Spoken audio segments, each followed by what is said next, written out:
Assalamualaikum warahmatullahi wabarakatuh. Nah, dalam video kali ini kita akan menjelaskan tentang 5 tokoh filsafat alam beserta pemikirannya. Siapakah mereka dan bagaimanakah pemikirannya? Yang pertama adalah tentang Thales.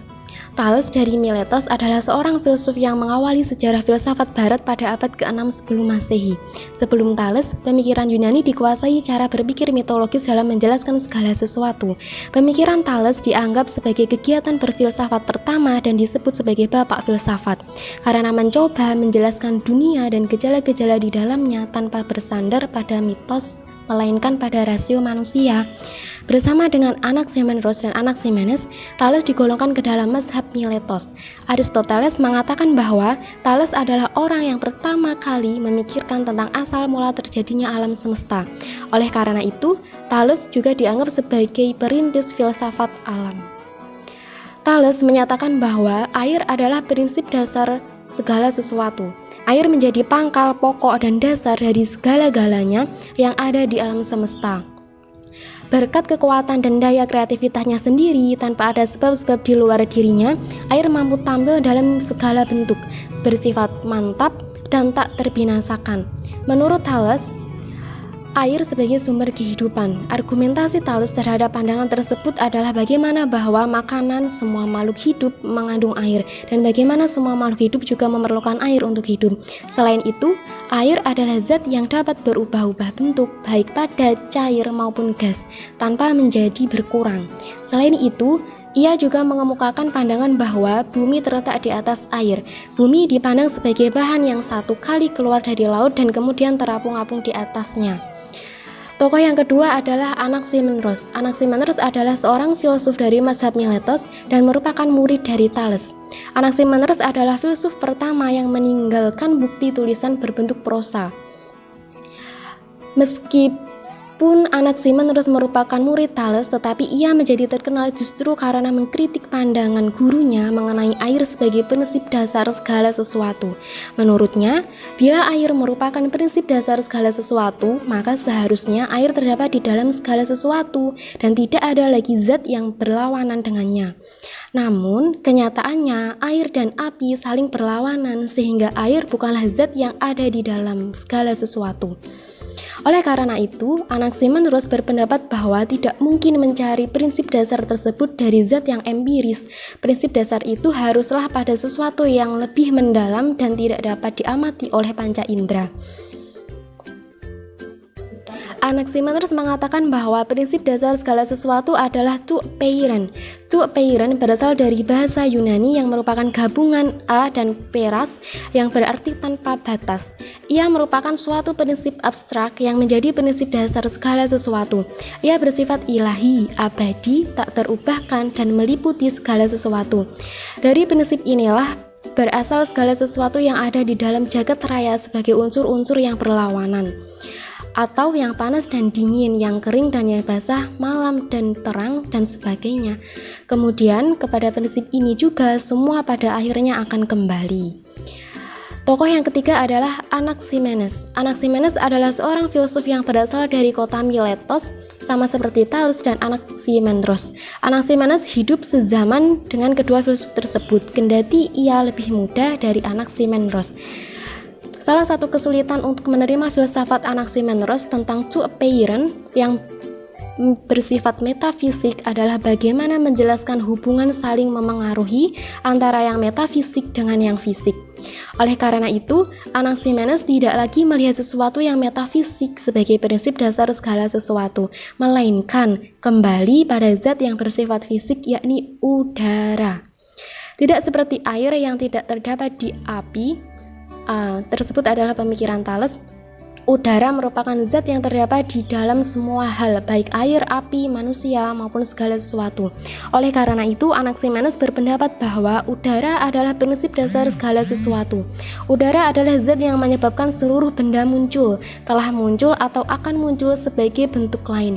Perubahan-perubahan tersebut berproses dengan prinsip pemadatan dan pengenceran, atau condensation dan rarefaction. Bila udara bertambah kepadatannya, maka muncullah berturut-turut angin, air, tanah, dan kemudian batu. Sebaliknya, bila udara mengalami pengenceran, maka yang timbul adalah api. Proses pemadatan dan pengenceran tersebut meliputi seluruh kejadian alam, sebagaimana air dapat berubah menjadi es dan uap, dan bagaimana seluruh substansi lain dibentuk dari kombinasi perubahan udara. Tokoh yang keempat adalah Parmenides. Di dalam mazhab Elea, Parmenides merupakan tokoh yang paling terkenal. Pemikiran filsafatnya bertentangan dengan Heraklitus sebab ia berpendapat bahwa segala sesuatu yang ada tidak berubah. Ini inti utama dari jalan kebenaran adalah kenyataan bahwa hanya yang ada itu ada. Parmenides tidak mendefinisikan apa yang dimaksud yang ada, namun menyebutkan sifat-sifatnya. Menurut Parmenides, yang ada itu bersifat meliputi segala sesuatu, tidak bergerak, tidak berubah, dan tidak terhancurkan. Selain itu, yang ada itu juga tidak tergoyahkan dan tidak dapat disangkal. Untuk lebih memahami pemikiran Parmenides, dapat digunakan contoh berikut ini. Misalnya saja, seseorang menyatakan Tuhan itu tidak ada. Di sini Tuhan yang eksistensinya ditolak orang itu sebenarnya ada. Maksudnya harus diterima sebagai Dia yang ada. Hal ini disebabkan bila orang itu mengatakan Tuhan itu tidak ada, maka orang itu sudah terlebih dahulu memikirkan suatu konsep tentang Tuhan. Barulah setelah itu, konsep Tuhan yang dipikirkan orang itu disanggah olehnya sendiri dengan menyatakan Tuhan itu tidak ada. Dengan demikian, Tuhan sebagai yang dipikirkan oleh orang itu ada, walaupun hanya di dalam pikirannya sendiri. Sedangkan penolakan terhadap sesuatu pastilah mengandaikan bahwa sesuatu itu ada, sehingga yang tidak ada itu tidaklah mungkin. Oleh karena yang ada itu selalu dapat dikatakan dan dipikirkan. Sebenarnya, Parmenides menyamakan antara yang ada dengan pemikiran atau akal budi. Setelah berargumentasi mengenai yang ada sebagai kebenaran, Parmenides juga menyatakan konsekuensi-konsekuensinya. Di antaranya adalah: pertama, yang ada adalah satu dan tidak terbagi, sedangkan pluralitas tidak mungkin. Hal ini dikarenakan tidak ada sesuatu pun yang dapat memisahkan yang ada. Kedua, yang ada tidak dijadikan dan tidak dapat dimusnahkan. Dengan kata lain, yang ada bersifat kekal dan tak terubahkan. Hal itu merupakan konsekuensi logis, sebab bila yang ada dapat berubah, maka yang ada dapat menjadi tidak ada, atau yang tidak ada dapat menjadi ada. Ketiga, harus dikatakan pula bahwa yang ada itu sempurna, seperti sebuah bola yang jaraknya dari pusat ke permukaan semuanya sama. Menurut Parmenides, yang ada itu bulat sehingga mengisi semua tempat. Yang terakhir adalah karena yang ada mengisi semua tempat, maka disimpulkan bahwa tidak ada ruang kosong. Jika ada ruang kosong, artinya menerima bahwa di luar yang ada masih ada sesuatu yang lain. Konsekuensi lainnya adalah gerak menjadi tidak mungkin, sebab bila benda bergerak artinya benda menduduki tempat yang tadinya kosong. Tokoh filsafat alam yang terakhir, yang kelima adalah Heraklitus. Heraklitus dari Efesus adalah seseorang filsuf Yunani prasokratik yang tidak tergolong mazhab apapun. Pemikiran Heraklitus yang paling terkenal adalah mengenai perubahan-perubahan di alam semesta. Menurut Heraklitus, tidak ada satu pun hal di alam semesta yang bersifat tetap atau permanen. Tidak ada sesuatu yang betul-betul ada. Semuanya berada di dalam proses menjadi. Ia terkenal dengan ucapannya, Pantarei kai uden meni, yang berarti semuanya mengalir dan tidak ada sesuatu pun yang tinggal tetap. Perubahan yang tidak ada henti-hentinya itu dibayangkan Heraklitus dengan dua cara. Yang pertama, seluruh kenyataan adalah seperti aliran sungai yang mengalir.